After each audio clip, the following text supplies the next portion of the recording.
Okay, so right now I'm going to be asking you about the waiting period because you told me that you waited from 2016 to 2020. Okay. That's 4 years. Yeah. That's a lot. For someone that has been in a relationship before, and you know what it feels like to have someone that you talk to on phone, someone that you can call your guy, and then for 4 years, nothing happened. So can you explain to us what was your waiting season like, and what actually kept you through that season? Okay. So I think the first thing will be my intention. My intention were really right from the onset, from 2016 when I became really serious with God.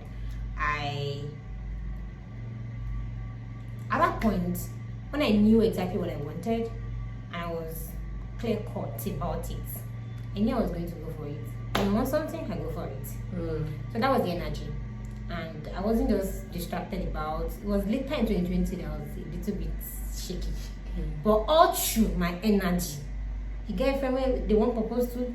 Now me, do the plan. I'll be there because I'm happy for you. Knowing that someday it will come. It will come. Do you get? So I was just always happy for people and being there. Knowing, and another thing I think I should mention is how that, see, the way God works, the way this life even is, I think it's best to understand that life not turn by turn. So don't give yourself an extra pressure. Spotlight, one day go shoot your own direction. When it comes, it will be huge. It might not even be huge, like huge, but you will be satisfied in God. So that was it for me. And I missed the question again. Okay, the question is, what was the waiting season like for you, and what kept you through? Okay, so what kept me through would be my conviction initially. So every guy that came around, I know. Of course, I know number one thing in my husband is into ministry. I've always known that. So I knew I'm just calculating for God. For my husband to be into ministry, he has to be a spiritually inclined person. Like, what to be like number one thing I consider. So every guy that came, it was just one guy that I felt, I can still try, So that was that time that I had to consider him and all. So, and I also know that when it comes to business, I know those two things. Like I remember my letters in 2017. Those two things were very profound. Things like letters, his writing skills were very profound. So I wrote them down.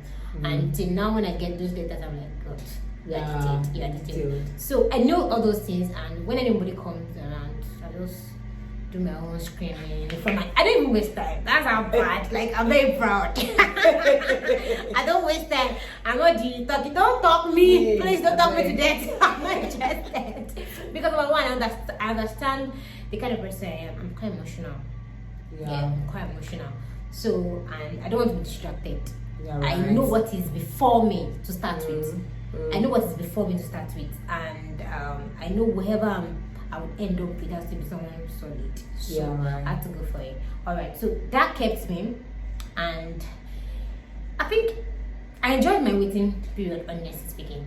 So my strategy to it is, like I mentioned, volunteering, being there for people, showing off my friends, and cheering their hope, their love, events and the likes. Writing letter.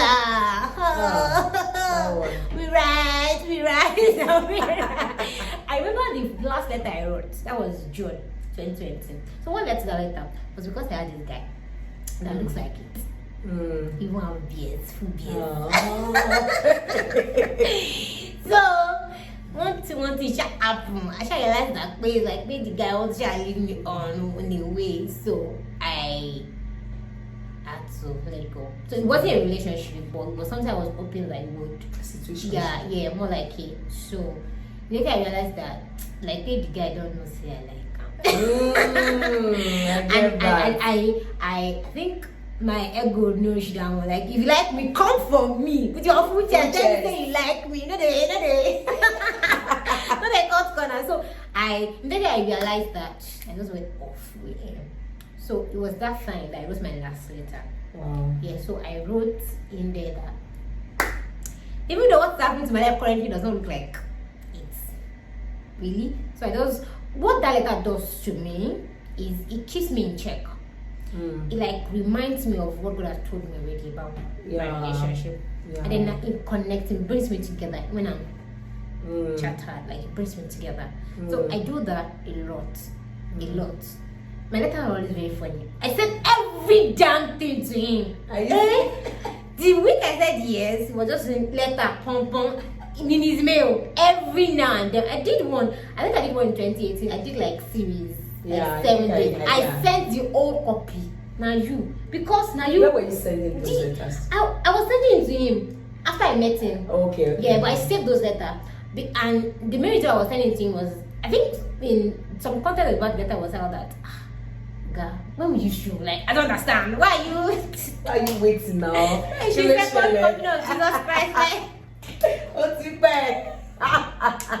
So my letter was as fun as that. My letter was as fun as it could start like, hey, baby boy, how you doing? I hope you got my last letter. Blah blah blah blah blah blah blah. I miss you already. No.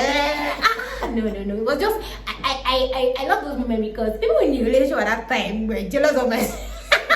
They were jealous of your letter. Of my single letter. Okay, so I enjoyed those moments honestly, and if there was any time that I wasn't so comfortable, would be later in late 2019 to early 2020. Okay. Yeah, well, I thank God that it came to my rescue before everything. Before everything scattered. Yes. Wow. So waiting season for you was so much fun, and it was a time for you to actually get busy with the thing and get it right. Yeah. And then you actually go busy with things that actually makes you happy. Yeah. And I think that's so profound. So a singlehood or single season is not loneliness. It's not a time for you to wrap your head and God. Go away. And then you're waiting for the person to come that you don't have any life. I remember something. There was a lot of things I did. I could remember on my Thursday. We're seeing beautiful love, all these couple that you like, God, what are supposed to God, well, write my trust letter again. Because I know, just like I remember that to God, like, God, Alpha, you see this people? And then I need a replica.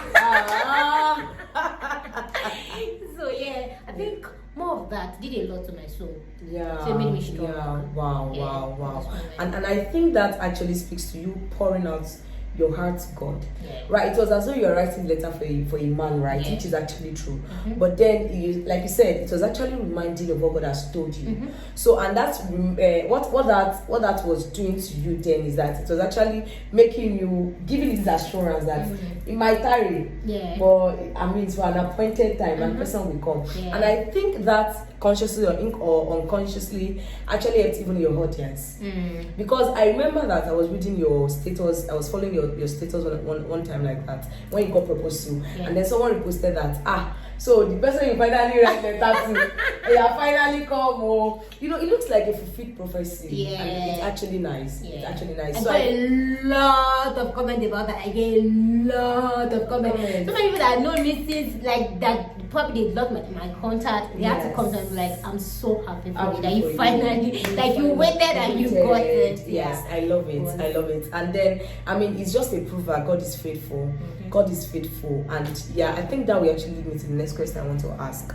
That during this waiting season and when you get to meet your partner and all the lovely doby started, one thing I've realized about you recently, and I think for a while now, you have a caption that you write every day: God who cannot lie. Right? And I think like it's something that is very, very intriguing, something that, so how did you come about that?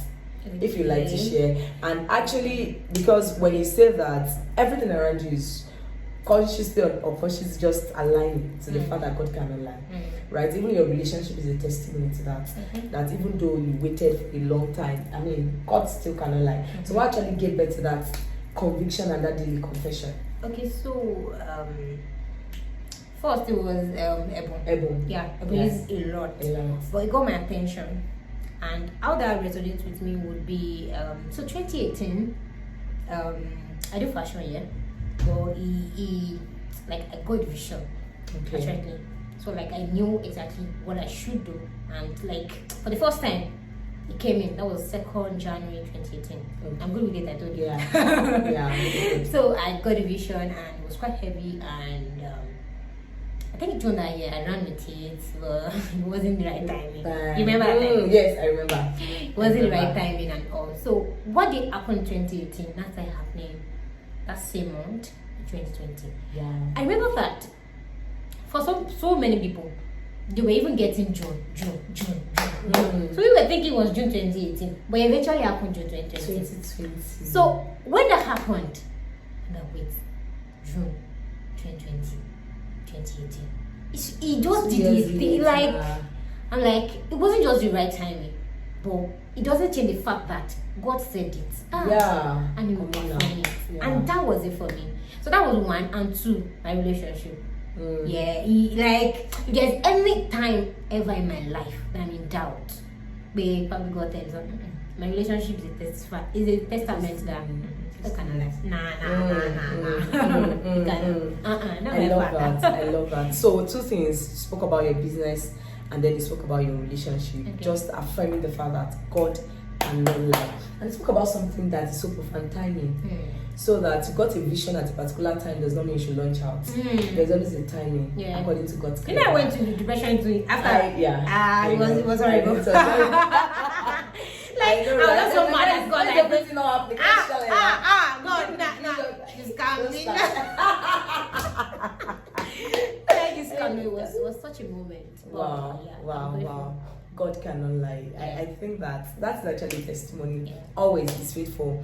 Now, I'd like to ask you that how has your relationship journey been? Has it been sweet, rosy at all times?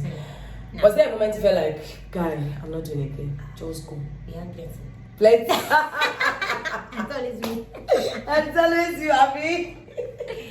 I'm not saying just go. And you know, what kept you?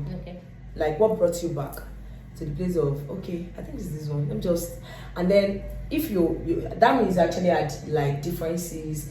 You have things that you actually struggle about as individual and as couples. So how were you able to actually get over those moments, and we're actually able to come back to your conviction that no matter what, we are going to work on our differences, but this is the person and I'm not letting go of him? Okay.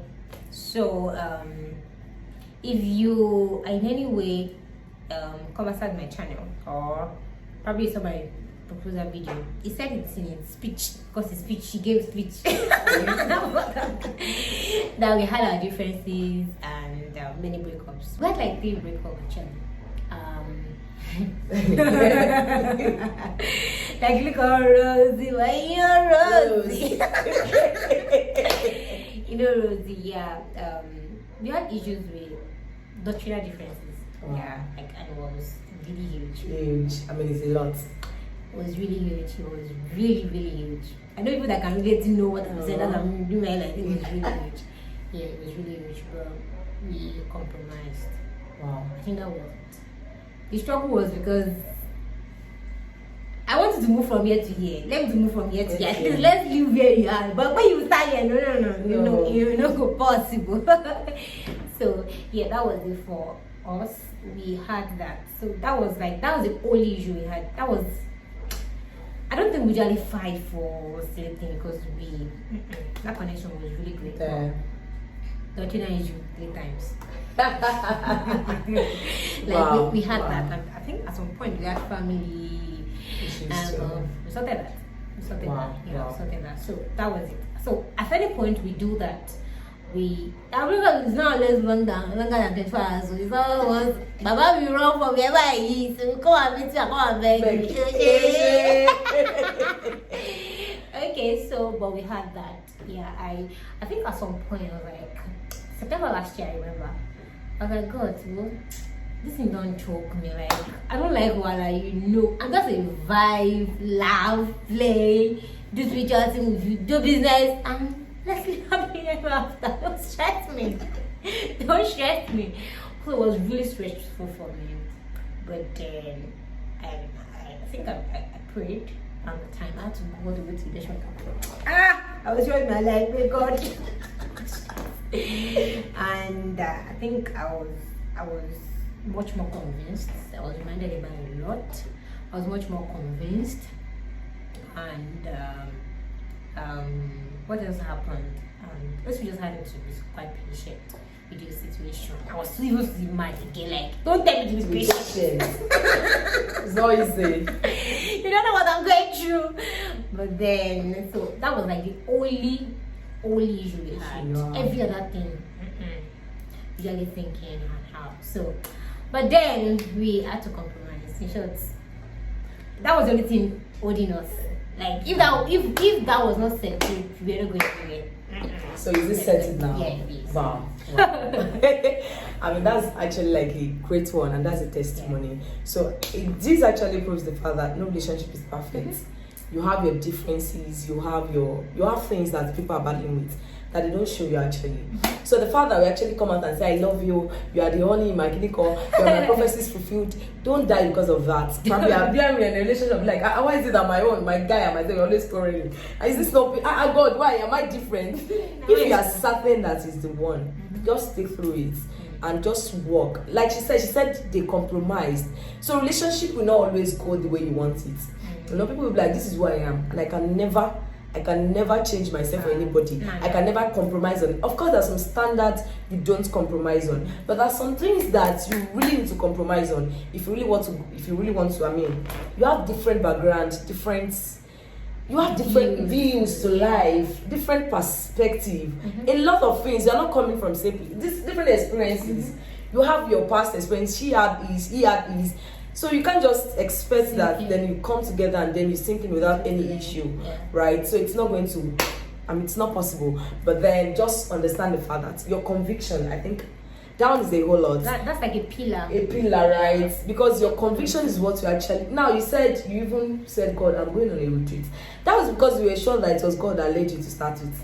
If God was not in the picture, if you go back to God, say, I did not send you. What are you looking for? Just go and meet the person that you know. Yeah. So in situations like that, when you start with God and you're so certain about your conviction, I believe and I'm sure that if you had issues, it will be easier for you to actually come back together.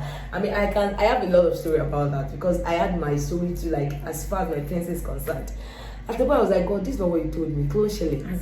I was like, what is happening? What did they call? And God was like, the fact that I told you something does not mean it's going to happen in 2022. We got to be patient. I was like, okay. So okay, we move. We move. And then really, love is patience. I was like, patience, and I think that is a whole lot. So I've been on this video for a very long time. I just wanted to share with us one lesson that relationship has taught you. One lesson that relationship has taught you that you are grateful for. The lesson might not actually be easy when you were going through it, but right now if you look back to it, be like, I'm so glad that I learned this lesson from my relationship because it's going to help me in my journey of destiny moving forward. Okay, I think it's sacrifice. Yeah, you know, from a single girl, I was actually very single for a long time. So me inconveniencing myself for anybody, like please, like please was so. Anytime you're stressing me, that was like your slogan. Like, don't stress me for anything. Don't ask me to get anything for you. Just leave me. Let me go to the market and get whatever it is I want to get. Let me do this by myself. Calm down. But you know, he showed me, he led by example. So as he did more, so I felt like this guy could have did it now. Then I calm down.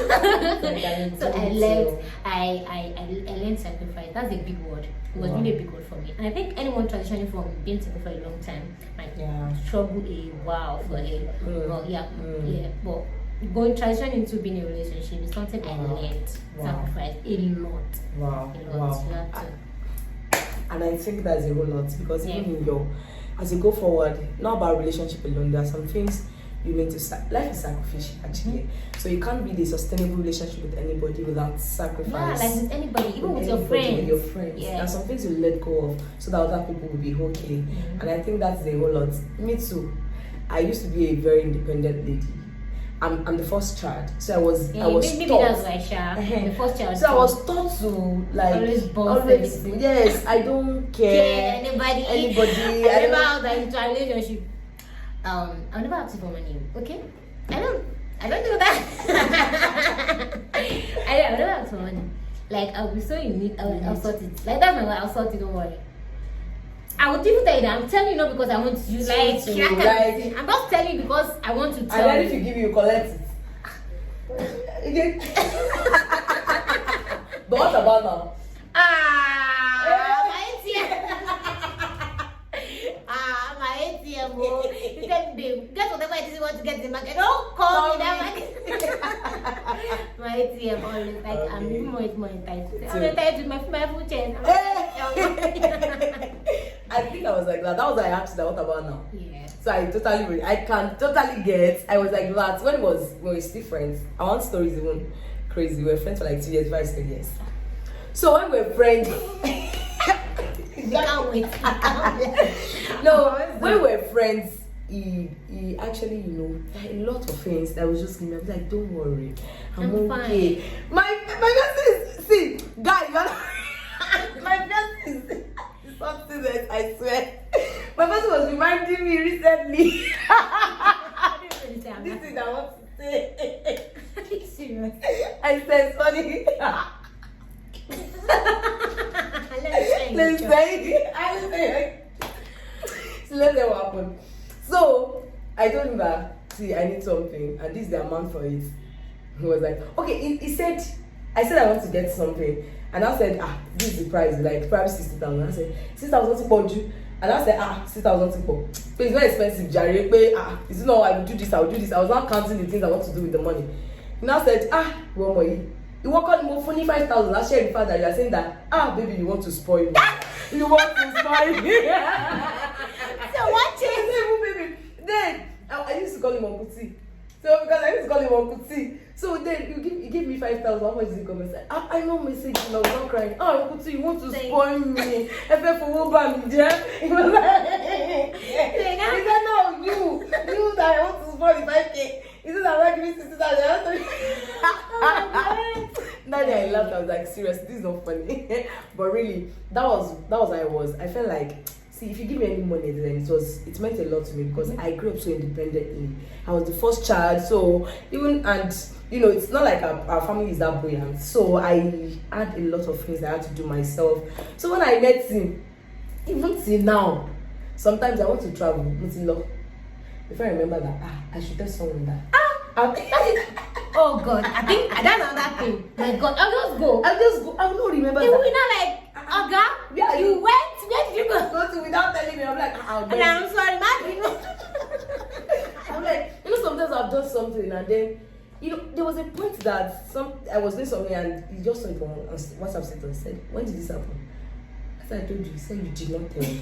I was like, I'm sorry. Because I'm just so used to really not taking excuse from anybody and then just say that I want to do something. Yeah, accountable and all. So it was a lot. So it took a while for me to say that this man only gives you details of where he's going to. It's a sacrifice. So you too learn to, yes. And men like it. It makes them feel like they're in charge. And it's their ego. It's just like I'm saying them, okay, not because you just want to tell them that, okay, I'm going so. So when he asks you that where are you, you can actually, okay, you told me you were going so. It's not like, where are you? And I say, I'm at Abuja. Say, when did you get to Abuja? I go catch bus. So many travels. I was just because naturally for me, I'm a kind of person that think on a go. I can be going like this, and I didn't have in mind I was going to go to Lagos, travel to Lagos. Yes. I would get to Lagos that day. That's me. And my parents knows me for that. I just call them Mom to Aleko. That's it. So they don't leave me. They don't leave me for that matter in a house. But babe, like I understand. You came to Lagos. Why? How? What brought you? My cousin is now teaching Did you me hard fly? way. He's teaching me a hard way that the last time he told me that when you're about to leave, call me. I already told him I'm going to Lagos and he said it's fine. But he now left. He now said, when you are going, call me. Let me know you're about to leave. I do not remember. I did not call him. I'm not supposed to. I'm not calling him. I'm not telling him that I've left. I'm not calling him. Baby, I cannot say I'm about to leave. I said I've left. He said you have left. I think I said when you're about to leave, you should tell me. I said I don't even want to let you. So I was just in a hurry. So I just let me just go. He said, okay, so where are you? I said I'm almost in Lagos. You are almost in Lagos. And I said, but why did you say that? He said, don't worry, I just want to give you some cash to so that it will help your journey. I wanted to go and get something at the market to buy some goods. So I just wanted to give some cash so that when you're running around and all, you don't need to withdraw from your money. When the boss is already left, I will go back and pick my cash and use it. I almost cried as I was. I said, yeah. Me that was angry before that money. Me that was angry before that. My money will be enough. I said, God. I was like, okay, send it to me as transfer. I said, you He didn't blend. do that much today. I got back home, said I spent it. He said, when next I stay, you should let me know when you are traveling. You will tell me. Guys. You know, but seriously, I just feel like sacrifice is a whole lot. And just know the kind of person you're dealing with. Yeah. So when you know the kind of person you are dealing with, a whole lot. See, I cannot even share today now. See, we can continue this. I have a lot of stories. Relationship is just, it's a lot. It's a curriculum, and it's so beautiful that your own is different from my own. Yeah. Like what might be an issue for me, my relationship might not be an issue for you. So you just know what you are battling with your relationship and know what works best for you and how to sort it. Don't compare. I think if there's anything I would like to say, that don't compare your relationship with any other person. Okay. Don't compare your man with any other person. Just focus on your focus. Focus on exactly your focus. Focus on your team, I beg. Just anything like, don't say, can you not see so? You know, do you know what so is going through? Do you know what the wife of so is going through? My pastor said something in church. He said, do you understand the fact that when I get home, I'm not preaching to my wife? It is in church, I'm your pastor. Yeah. When I'm home, I'm not pastor. I'm not preaching to my. So if you are saying that, like you cannot be like pastor, go and ask my wife. My wife will tell you that. The version of or pastor that you do not know. So don't just try to copy or try to like, relationship is different and just run with your own curriculum. It's been a nice time with you. This is like I feel like I can go on and on, but we don't want to really take too much. But you guys, this is like almost 50 minutes or 40 minutes already. Yeah, like we spent that much. But I feel like it's worth it. It's super fun. It's enlightening. It's all the sweet things. So you people, if you are just getting to know Nostila, that's just like a run through of, and that's actually a beautiful one, because I feel like she was so vulnerable. She told us, I feel like she was not actually hiding anything, and we are really grateful for that. Thank you. We are really at the point I was like, thank you.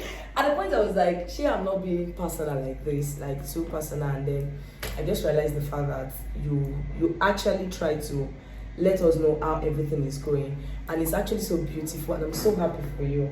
Thank you. Oh, I'm so happy for you. Congratulations. Thank you. I mean, and we have a wedding to plan. We are ready to plan, but then you wanna come. Stop now. I'll pass the baton to You passed the baton. I received the Thanksgiving.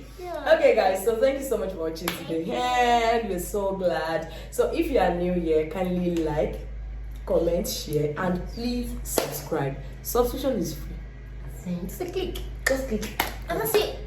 That's all. Nothing's going to happen to you. Please just subscribe so that you get notified when we have all these juicy videos for you. And you have to like come your way again. Stay blessed and stay safe. I love you. See you later. Catch you later. Oh, this is for me. Bye guys.